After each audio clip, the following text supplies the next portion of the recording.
Committed, thoughtful, talented, modest, ambitious, loyal, skillful, generous, dedicated, and very fast. There are many, many words that could be used to describe Jonathan Rea, but you won't find many in motorcycle race paddocks around the world with a bad one for him.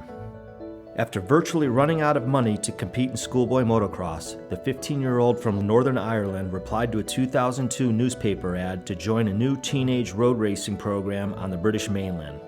A job followed, and Jonathan rapidly moved up to the British Superbike Series in 2005.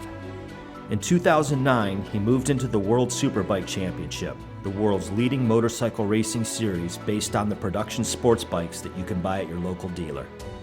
The World Superbike Championship is one of the most competitive in the world. You're wresting a bike 165 kilos around a track, and you cannot be 1/10 off the lap time or you lose the race, and that's how close our sport is.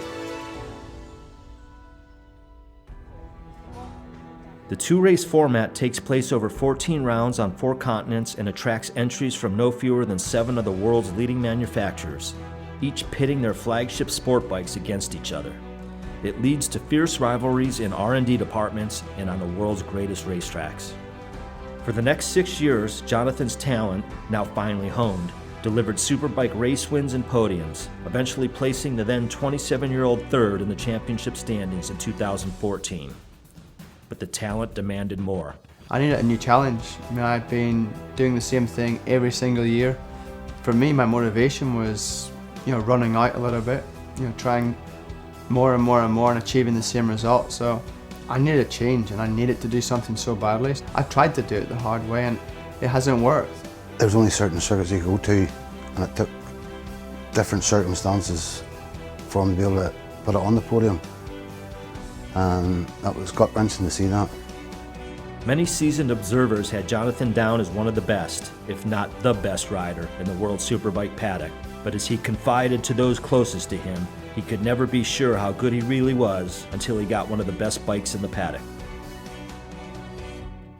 At the end of that year's World Superbike Championship, Kawasaki confirmed the partnership of Jonathan Rea and the ZX-10R for the 2015 season. They offered me a deal which was like 50% of what I had before. So of course I felt, not disrespected, but this was something new and big, and it was a big career decision. But I knew to win, I needed to be with Kawasaki. They have the best track record in the last 3 seasons. I know from experience that you need to be with a factory team to win races. He didn't even hesitate. It was one of those things that he just thought, this is the bike, this is the team. I just wanted to see him win races and to fight for what he's always dreamed of. I think both of us knew that given the performance of the Kawasaki over the past years that he was going to come in and win races, and anytime you're winning races, good things come. I was delighted because it was a proven package. He would be competitive the whole season through at every round. So for me to see him get that was a blessing for him. The Kawasaki racing team, based near Barcelona in Spain, but fully supported by the Kawasaki factory in Japan, had won the World Superbike Championship with Tom Sykes and the ZX-10R in 2013. It's a tight-knit team with proven success, and was the perfect fit for the determined Northern Irishman who, it seemed, only needed the right tools to realize his undeniable talents. We already spoke several times. We knew he's one of the best obstacle bike rider. But Jonathan still had some reservations. I had to come alone. I couldn't bring any crew that has been with me for years and years and years in the past, and there was quite a big change for me when I heard that Perry Reva was going to be my crew chief. And of course this was one of the points that Johnny in the beginning was thinking how will we. I knew Perry the rider, but I didn't know Perry the crew chief, and maybe I didn't give him the credit he deserves. Of course it's different to be a technician than to be a rider. This was one of the most important points, to build a good relationship between Johnny and myself. I was overwhelmed with his knowledge and how he plans out a weekend, and there's method in every idea he has. I mean, you are so consistent, really consistent, the most, with new tire, old tire. Without doubt, we have the most strong relationship rider-crew chief in the whole paddock.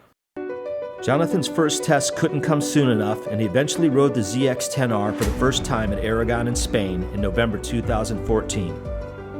Everybody remembers their first lap on a new bike, and mine was no different. I remember Aragon rolling out of the pits and turning in like T1, T2, T3. I thought, this bike is so easy to ride. And I got to T5 and the smile on my face, I could see it inside the helmet. I was so happy. And it was at that point, halfway around in my opening lap, I knew I could fight for the World Championship. A new chapter was about to open. Next time on Jonathan Rea, a new chapter. I have not left my previous team to come and sign for Kawasaki and finish 5th. In a class above the rest, he deserves this. It's not only one bike, it's not only one rider, it's many, many things together. It's one of them where I want to come back to next week and beat him.